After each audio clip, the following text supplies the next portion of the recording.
Blessed be everybody. Let's just take a breath together.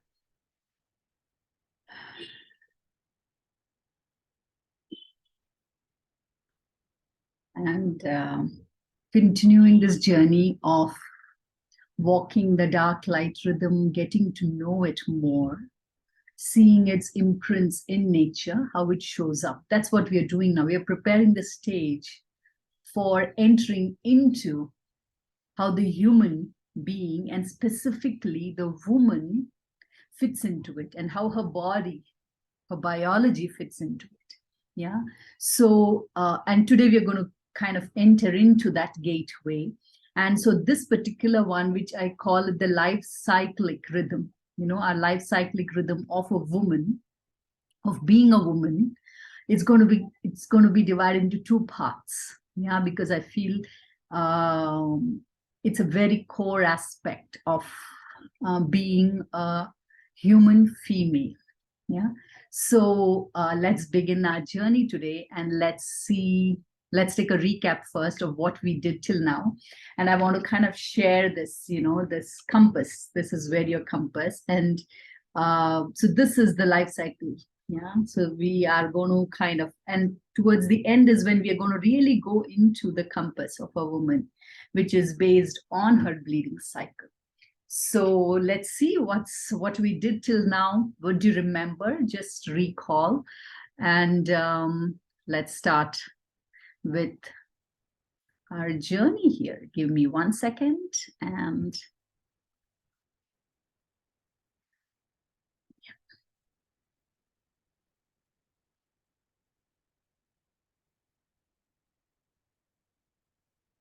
yes, there we have it. Yeah. Here we have it. Yeah, so this is the map you just saw. It's a print replica of the same map, and we are going into deepening this. So today we are going into the fourth depth of our journey, and I'm going to realign this depth, yeah, when we finish. And this is actually the first depth of life itself, and then we go deeper. So we looked at the four, all of life, how it is in all of life on Earth. Yeah. This is very specific to Earth's movement. Yeah, what we are talking about. So if we look at all life on Earth, has these four phases of moving in and out of life that opens up every day. It is interconnected with our breath. It is interconnected with every organ system. It is interconnected with a 24-hour cycle of waking up, growing into light, blossoming fully, digesting, assimilating, and then also getting ready to kind of return back home. Yeah. So there are four phases, as we have seen. One is the being phase, or the rest phase, and there is the being to doing phase, and there is the doing phase or activity phase, and there is the doing to being phase. Yeah. So there are these four phases through which we need to. If we are not able to move through these phases, we are stuck anywhere. Life is stuck. So this kind of informs the flow of life. If we are forever in activity, our connection to our body, our connection to our breath, our connection to being human starts fading out. If we are too much in the being space and don't want to be out in the body, then a kind of inertia dawns, and even what happens is life starts receding. So body will start disintegrating and death starts coming closer. Yeah. And there are many times, because of a trauma map, we either get stuck in being to doing or doing to being, which is where we are not fully in one or the other. We don't have access. So that is where we are preparing. All our confusion can come up in this in-between space. So this is where we really, this timeline, timeline that opens up during the day, during the seasons, during the moon cycle, is when we can really dispel that. We can really make space to prepare ourselves, go deeper, really inquire into the confusions and the illusions and the perceptions and the beliefs and the meaning making and the shoulds and should nots and the do's and do nots, morality. We can start really looking at that. Yeah, so this is a great time to really seek therapy much more consciously, much more actively. Yeah, increasing your pace of your therapy during this time. This is always on earth will open up this kind of trauma map, yeah, in our human body, mind, spirit continuum. Yeah, because we're in a space where we are not fully in one or the other. So this is what we are kind of seeing, this map. And for each one, this will open up very differently, and to kind of make room for that. Yeah. So we looked at this with respect to plant cycle. Yeah.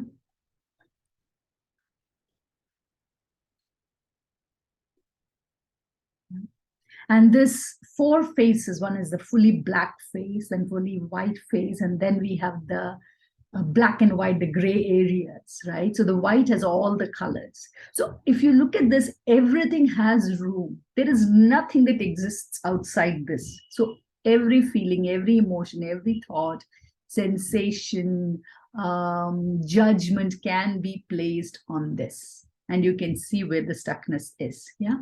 And in addition to these 4 phases, wherever there is transition from one phase to another, from the dark to the gray, from gray to color, fully vibrant, from fully vibrant color, imagine with fully vibrancy, if you have to start letting go of those colors, it takes we don't want to, because in the way that the color is what is celebrated in the world that we live in, no one, beauty is celebrated. We don't want anything that's, and when I say beauty, I'm talking about very much what the senses can see and recognize, not what is deeper than that, right? So this very show and tell idea of beauty, when that shifts, right, that really needs space. So that point of shifting, that's a gateway. And then again, from that in between gray space to completely move into the dark, black, fully be ready to enter into black. That shift is another metamorphic gateway. And okay, so let me show that. And each of these gateways, each of these phases themselves have a peak in it.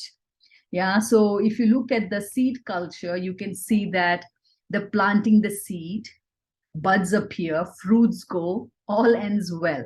Yeah, all is well. Like there's a song in India, right? So these 4 are the transition gateway.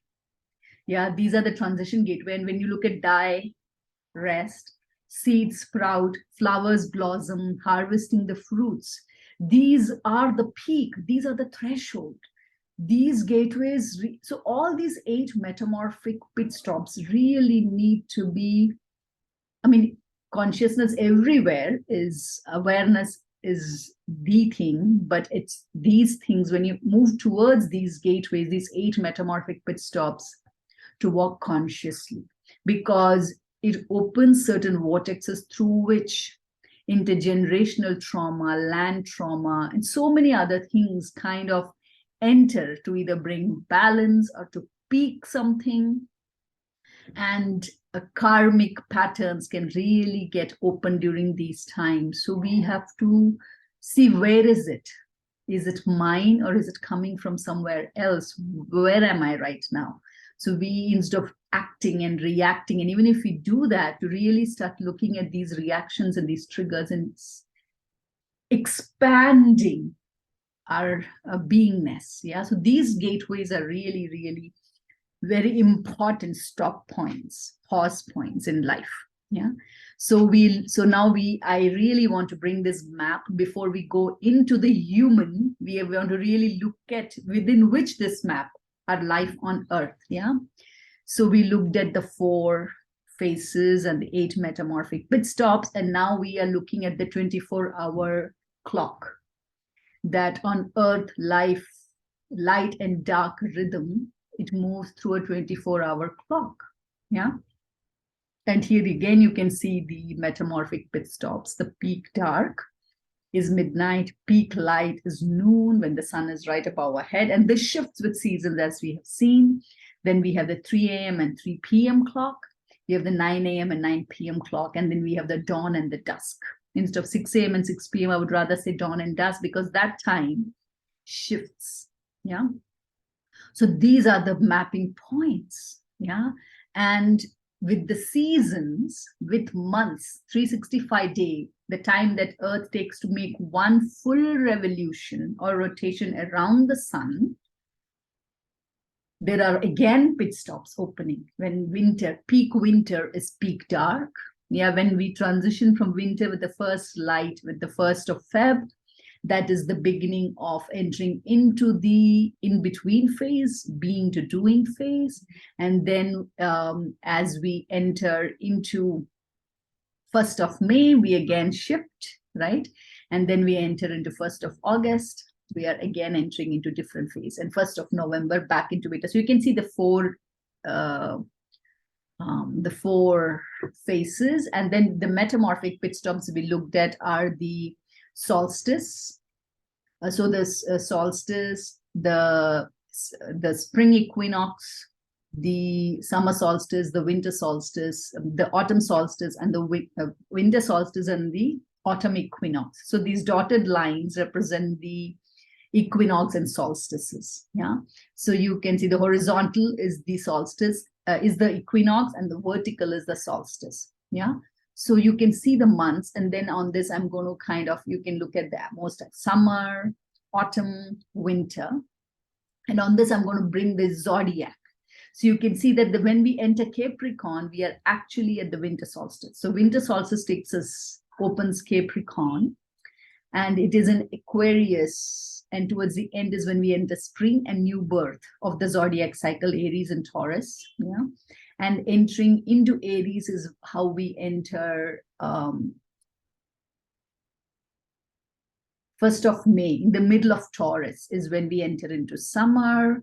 And then we enter middle of Leo, we enter into autumn. And so you can see like these, why these zodiac, how the zodiac wheel. So you can see the spring equinox opens the beginning of the zodiac wheel.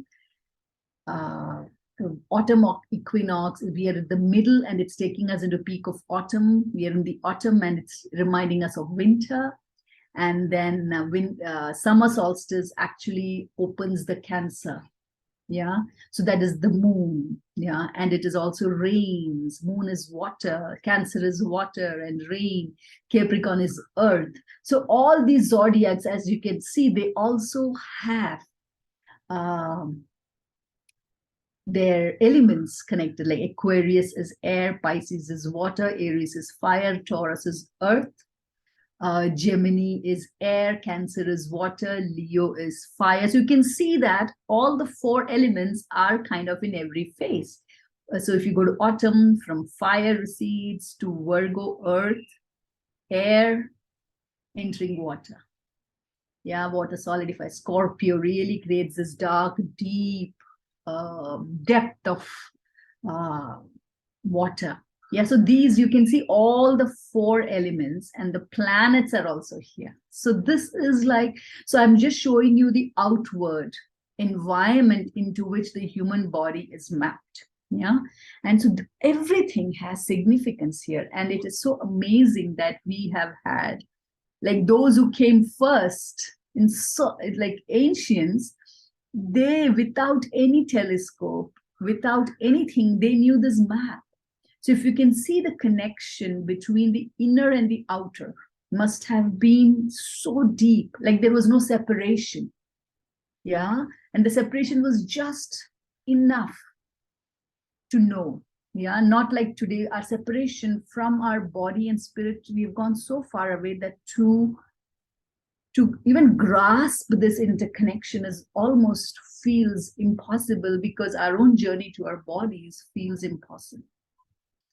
Okay, and then of course here we have the moon. Now there is also the moon, which is around the earth, yeah, which is so devoted to the earth. And any change in any of these rhythms in nature, in the solar system, will change us, will destroy us, will result in the extinction of us. And there's nothing bad about it, because something new will emerge from that can adapt with this new shift. So if we have to worry, we have to worry about our own extinction and our own inability, the inability of our own body to navigate it. And interestingly, we are creating robots which are not tuned into any of that. So if anything will survive, the robots or the AI will survive. Human might just die. Yeah. So this is humor. This is not something I wish for, but looking at the trends of it, I mean, who knows what's in store for us? And then I want to the moon, I'm showing the moon, which has the same effect of phases. Yeah, the peaks are the same. There is a peak also, like the fourth waxing, 11th waxing, full moon, fourth waning, 8th. So 4th, 8th, 11th, full moon, dark moon. If you don't remember any other days, track these on the map, track these on the moon calendar, and track yourself through it in the waxing and waning, and you will receive immensely. You will get to know about your own self.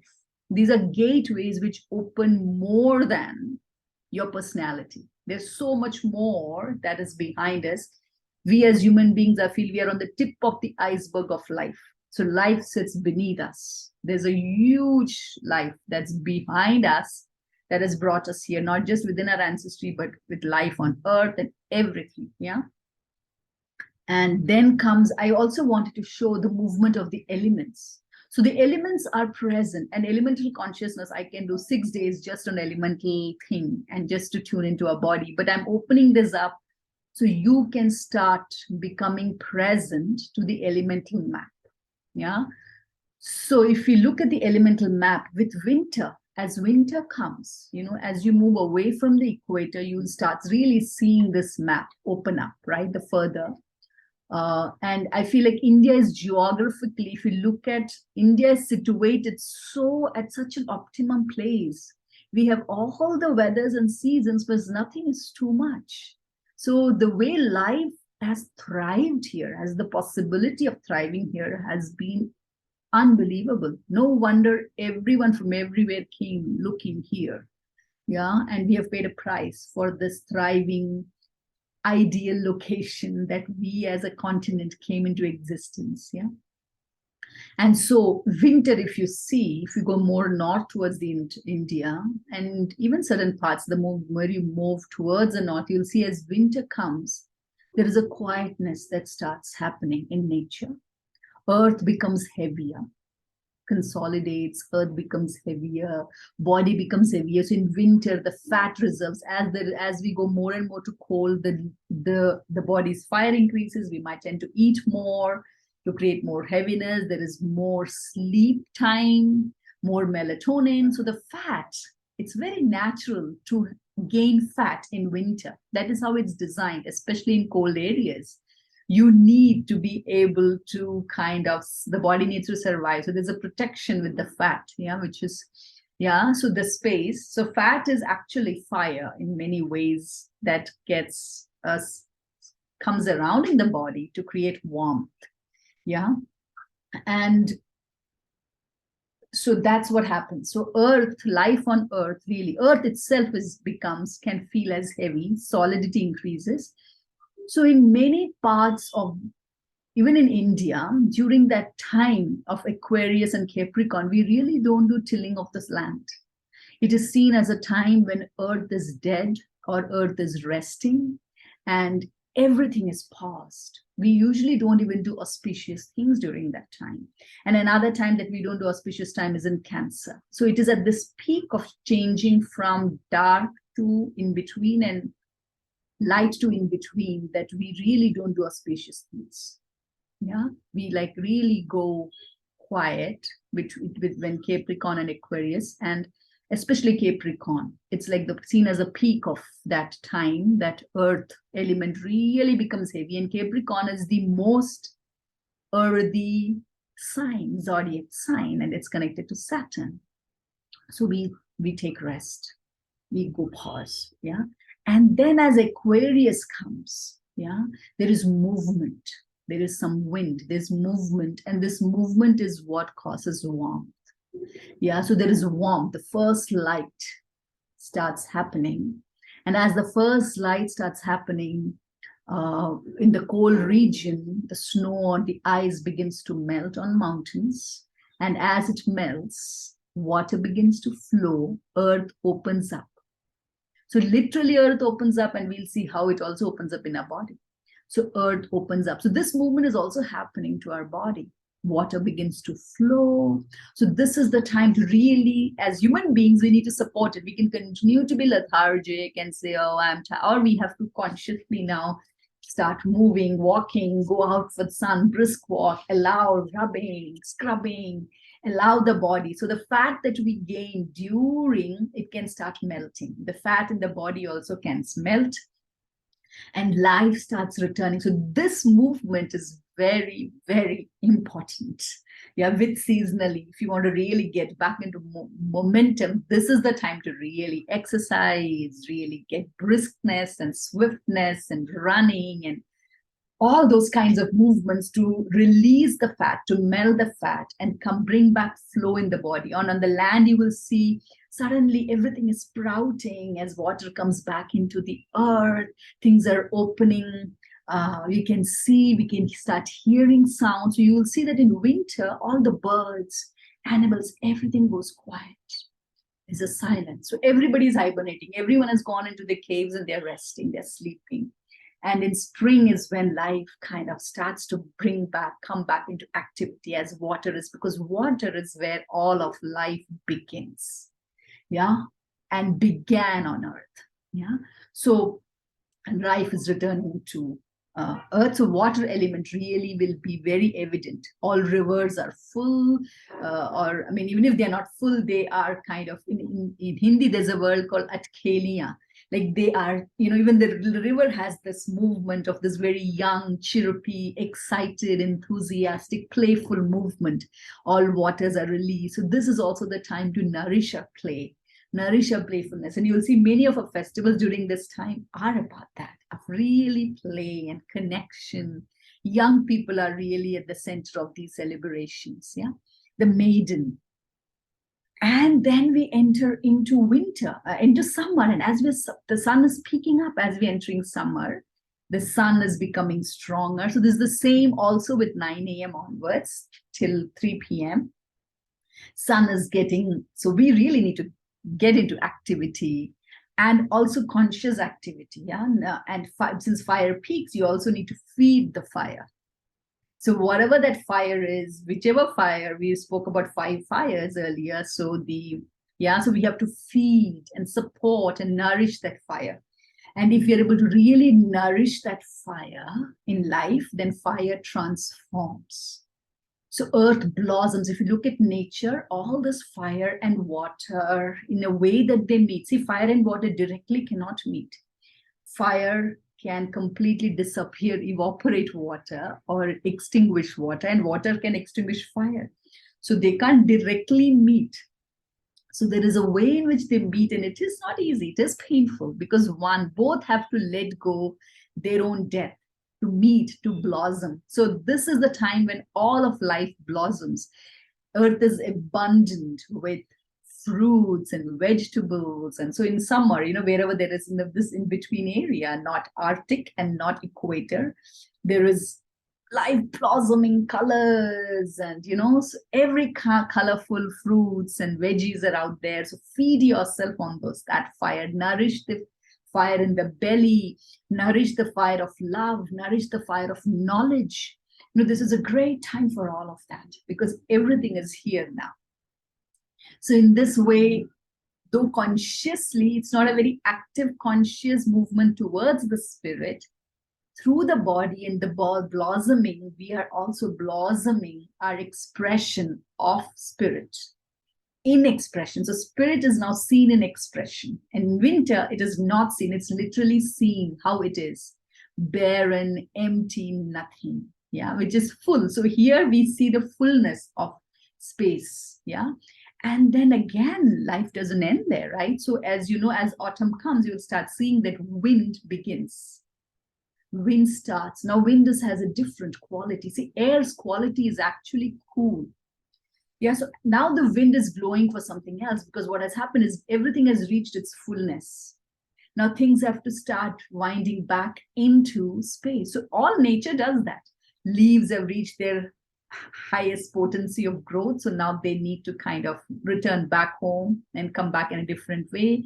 All fruits have reached, everything has reached. Now it's time to be harvested, eaten in some way. Or if they are not harvested, like in the forest and other places, they will fall. They need to fall. That's why it's called fall season. Things shed. So earth sheds and becomes light.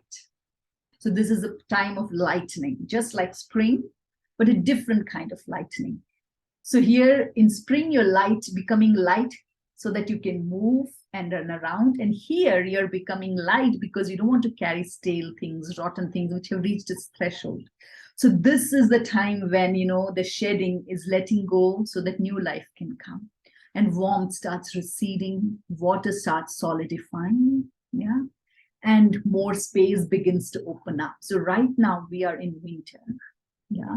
So the only noise that I can hear is of construction. If I go a little further away, it will be really quiet. Yeah?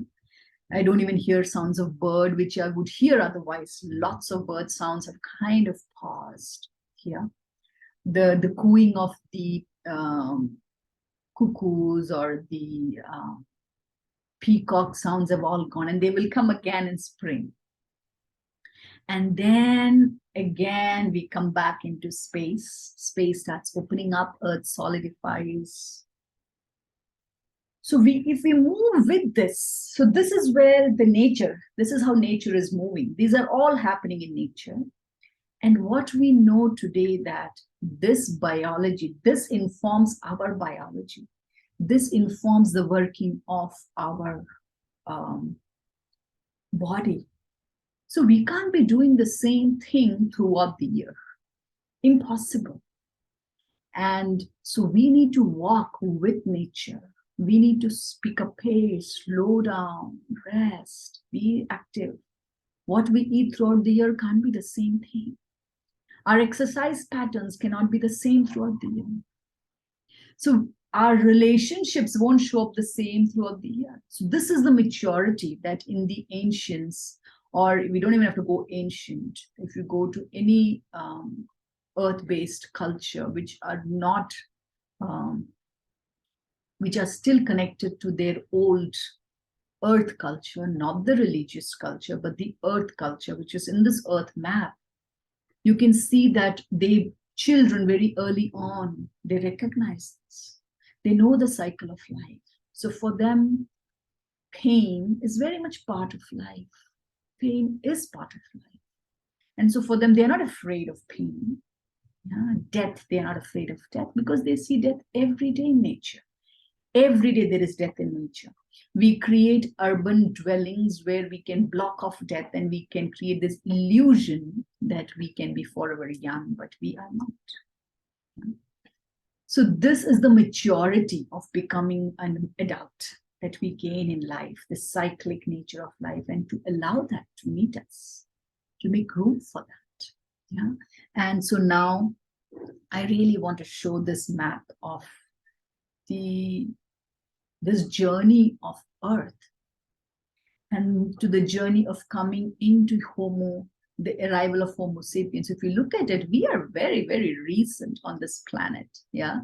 So everything has been here, bacteria and fungi and sponges and, all these things are still there, tetrapods and centipedes and reptiles and birds and mammals and flowers. And they are all way, way, way ancient than us. We are very new. If you look at this 0.0002, only that much time span has passed in the billion year scheme of things.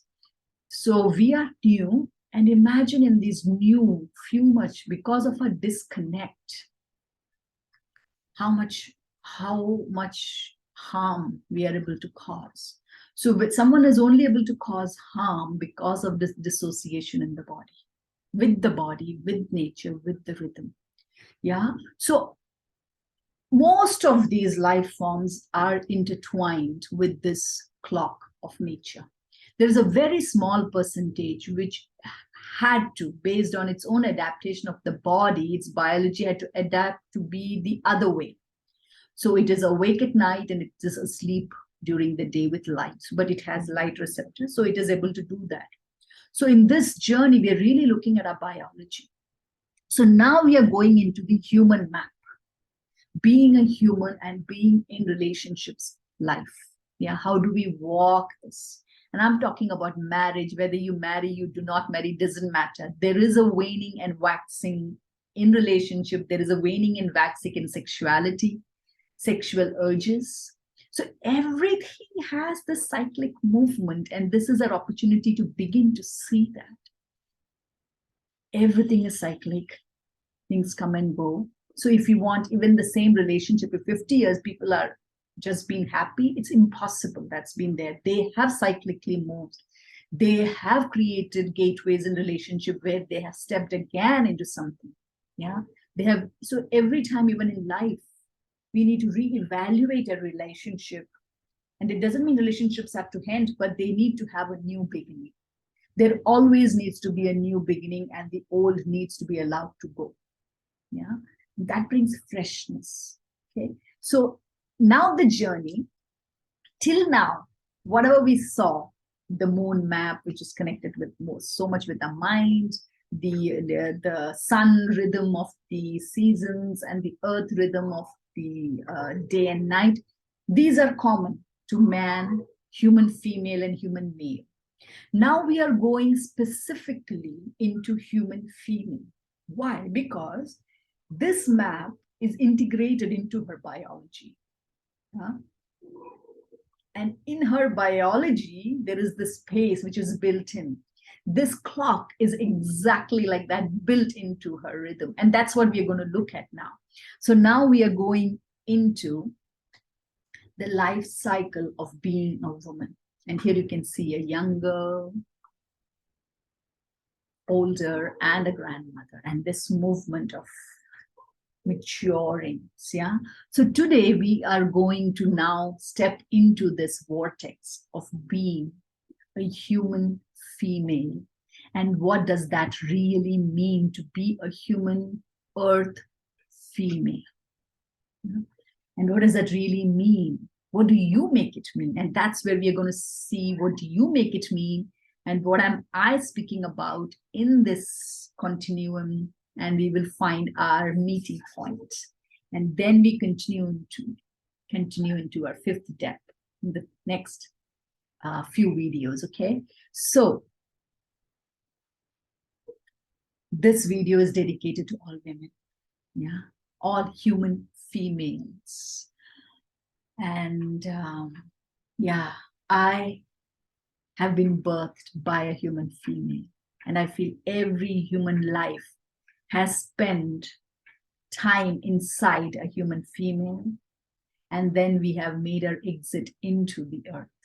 Yeah, so we all, every human life, whether it's male or female, has a very deep interconnection to the body of a female, human female, and her womb. That's where our life began. That's where home began. So the being space, the dark being, consciousness, all pervading, all permeating love, compassion space began there. Yeah. And so here's a video which is video on the internet, and it is about Still I Rise. And the human female has moved through a lot of pain. Yeah. And this womb has, over the last thousands of years, has carried a lot of pain. And now it is, and yet here we are. And yet she rises. So this is actually a tribute to all women.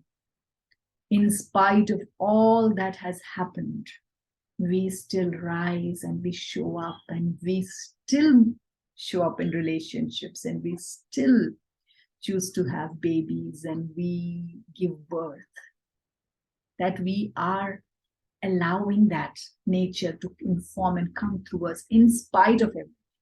And so I feel we don't realize as a human collective how precious is that.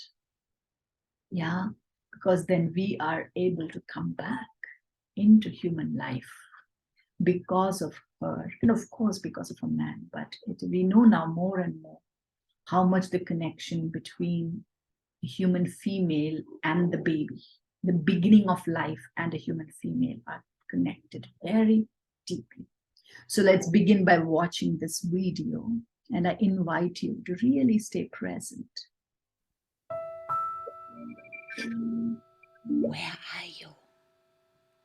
Little girl with broken wings but full of hope. Where are you? Wise woman covered in wounds. Where are you? Where are you? Where are you? Today is the day I will not sit still and give in anymore.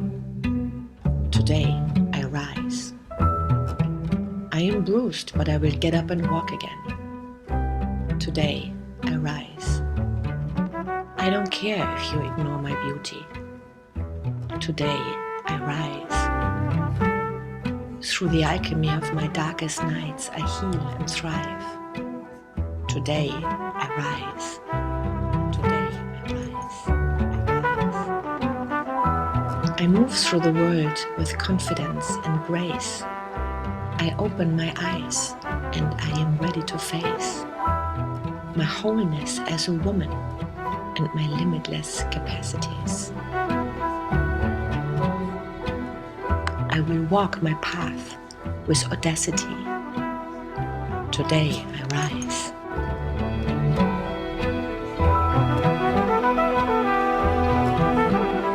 I reconnect with the many aspects of myself. I'm in awe of the reality I can create. I am a queen. I am a healer, a wise woman, a wild woman. I will rise and be. I am a rebel, I will wake up and fight. I am a mother and I am a child. I will no longer disguise my sadness and pain. I will no longer suffer and complain. I am black and I am white. There's no reason to hide. Where are you? Where are you? Where are you? Where are you?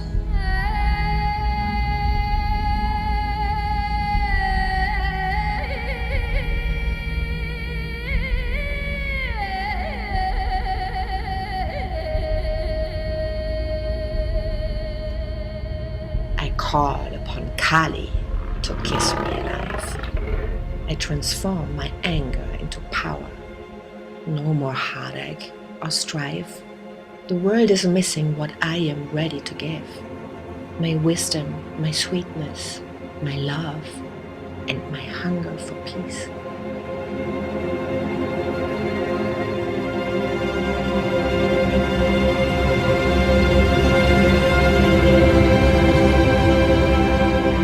I weep with the trees and the rivers and the earth in distress. I rise and shine and am ready to go on my quest. Today I rise without doubt or hesitation. Today I rise without excuses, without procrastination. Today I call upon my sisters to join a movement of resoluteness and concern. Today is my call to action. I will fulfill my mission without further distraction. Today is the day. Today I will start to offer the world the wisdom of my heart.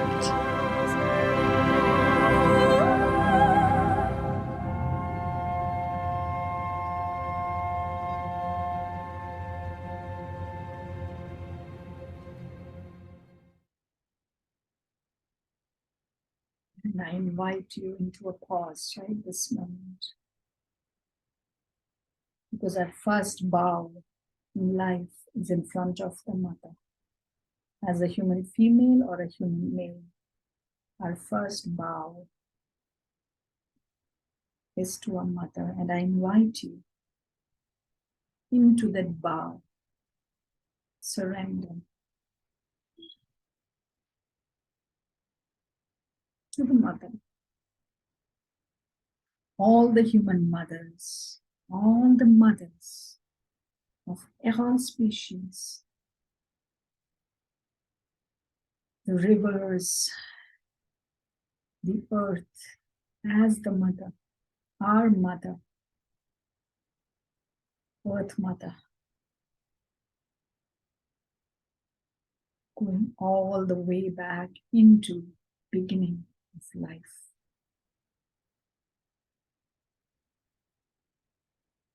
Blessed be, blessed be, blessed be. And now I want to kind of open this for you, this conversation on being a woman. Yeah. In the world today, there's so much noise and sound around women empowerment and feminism and being a feminist or womanist, and all of that.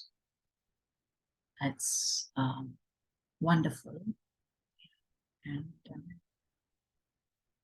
at the same time, I also want to kind of bring this laser focus on when I say woman on this journey, or even in She Stands Tall project. And as me, what am I referring to? Where do we meet? And that's where I want to come, bring it. Woman, when we say human female, what is that? So here is what I'm inviting you. You can pause this video right now. Just press pause. Okay, and you pause this video and you write down every possible word, color, image that you think is associated with being a woman. So once you have that instructions already here, write it down. So pause to write down everything that you kind of associate with being a woman. Okay.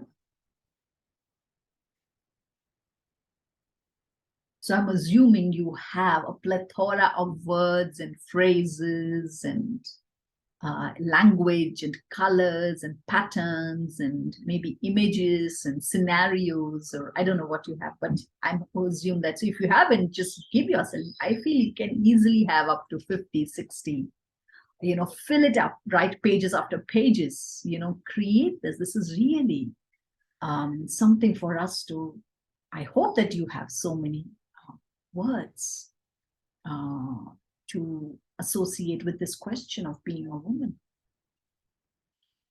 And that's all right, because it's not right or wrong. We are just going to kind of, from this, we are going to kind of focus it down to this work. What do we actually mean in this work?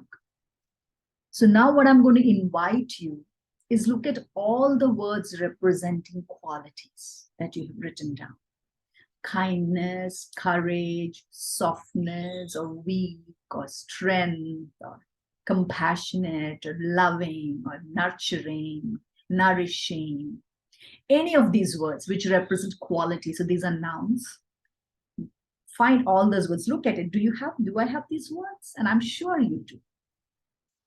What I want for now is to strike it out. Cross it. Take a red pen and cross it, cross it, cross it, cross it, cross it. Cross every word representing quality. And I'll tell you why, but just right now do it. Trust me on this. Yeah, I'm not negating these qualities, but for now, I'm just asking you to cross them out. And now I'm going to invite you to look at words representing emotions. Are there words? Yeah, so it is angry, jealous, sad, reactive, or words that you maybe associate with emotions and women, grief, pain, all these words. Yeah, any kind of emotion, love, and so there are a whole plethora of emotional words. So if you find things that are connected or have emotions, what do I want you to do? I want you to cross it out. Take it out, cross it out. Yeah. Let's go one more. Action. So words that represent doing, cooking, cleaning, multitasking, fighting, fighter, warrior, those can even be qualities, right? But which words which have some doing in it, which is not connected to, which even a man can do. That's why I'm crossing it out. I'm crossing all these things out because all these have equal possibility for men or human males also to experience. They're not very specific to being a woman. They are being human. So all these things that I'm crossing it out, asking you to cross it out, is because they are connected to being human, not being a woman. Okay. So all the action related things, cross it out. And now, roles. Are there roles that are sister, lover, wife? And I know these roles also have some biology connected to it, but we also know, like in the Zulu, chief says that the mother mind is the only mind that exists. There is no specific father mind. So we all need to have mother mind. Every species need to have mother mind because that's the earth and we all are part of earth. So we all have the mother mind. And then comes the father mind. So even this mothering or motherness is something that we all, if we have received it fully and unconditionally, then we all can embody it, right? So all the words that represent roles, when I say roles in relationships, strike it out. Yeah. And I do understand that sister might have to do with the human female, right? What we call, and yet sister as a, and that's true. And we will come to that. We will come to that. Yeah. But for now, I want to strike it out. Strike it out. Yeah. Because we don't know what we are making it mean. So first we need to get our womanness or being of human female, really, what does that really mean? And then we can start identifying roles. Then comes words representing profession. Yeah, we have teacher, manager, doctor, engineer, pilot. All these professional things, you can strike it out because it is as applicable to a human male as it is applicable to a human female. That does not distinguish us, whether it's being a farmer, whether whatever you say, whether it's being a boxer, whether it's being a wrestler, whether it's whatever. Yeah. A human female or a woman is also able to do that. So the doing does not limit us. It does not. So human female possible is there. Yeah. And I won't even want to hear, oh, it might take some effort for more. The same thing with the male as well. Yeah. To do anything which is professional, it takes effort for everybody. Yeah. So let's not limit anyone based on that. Okay. And now also looking at spirituality. Words that are spiritual, holy, sacred, pure, enlightened. Strike them out. They are as applicable to male as they are applicable to female. So you cannot bring, there is no difference here. A human female is as pure as a human male. Yeah. So as pure as our life. None of this sannyas or sainthood is a possibility for human males as it is a possibility for human females equally. There is no difference here. So this is where the equality I'm talking about, being a human being. Yeah. So this is what I am saying.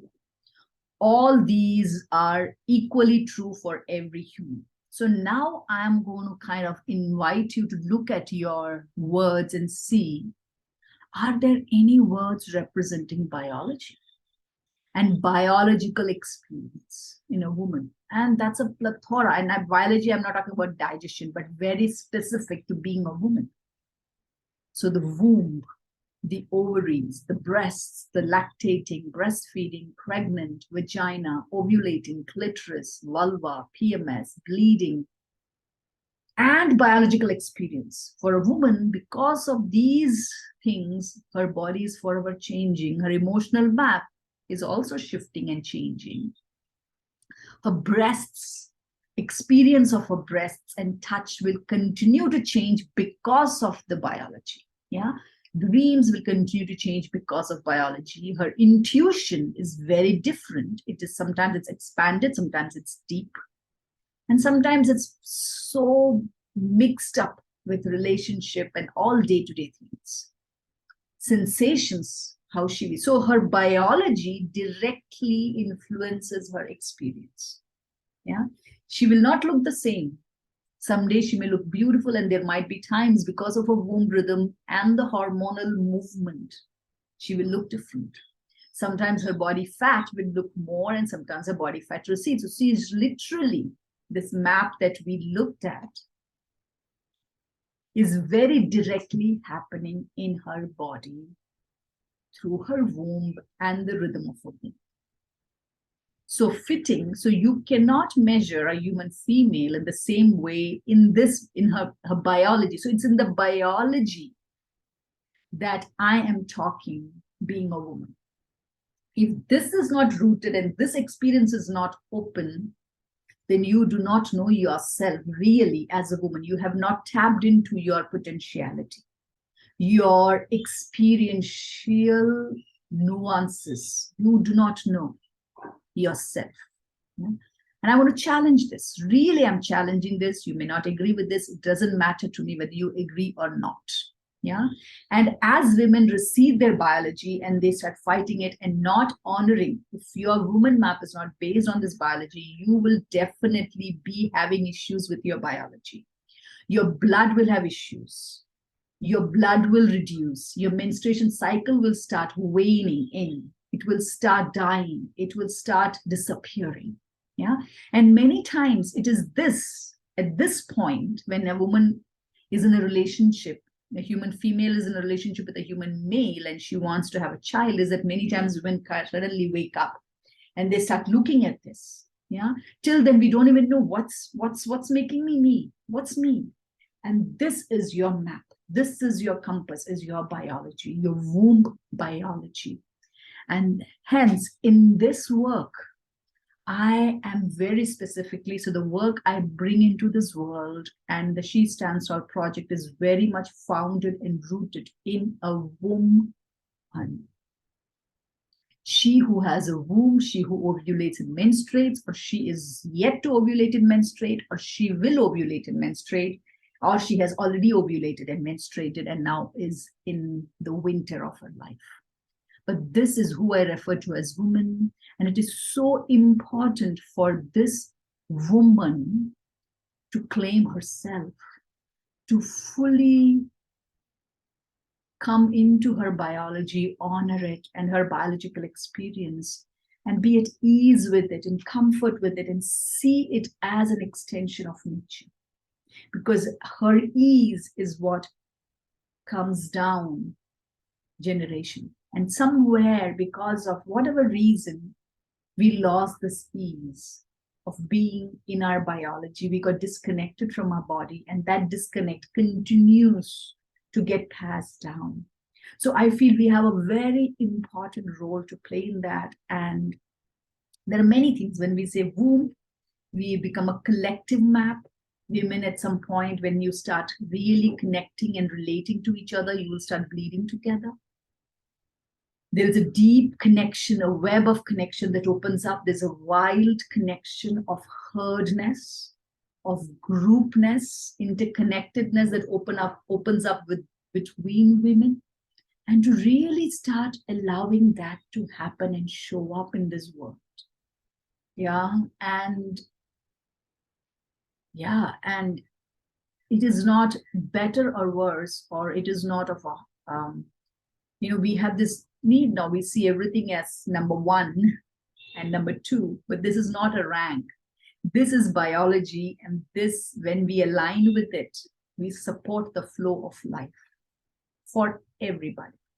Since woman is the beginning for everyone, mother and womb is the beginning. The more we learn to situate and know this beginning and the rhythm of this beginning of life and life itself, our ability to navigate that life in connection with the earth, in connection to our body, opens up. Yeah. So this is where I want to pause today. And so tomorrow when we go into this, we are going to fully look into being a woman and how do you connect with your biology? What is this biology? And we're going to begin first by looking at the life of a woman. How does it open up and how is her entire life cycle connected to the map of the dark light rhythm? So that's where we're going to go next. Next video is about that. And then we are going to begin looking at this. Okay. So yeah, so this is where I would like to pause for today in this video. And I hope you continue and complete this journey.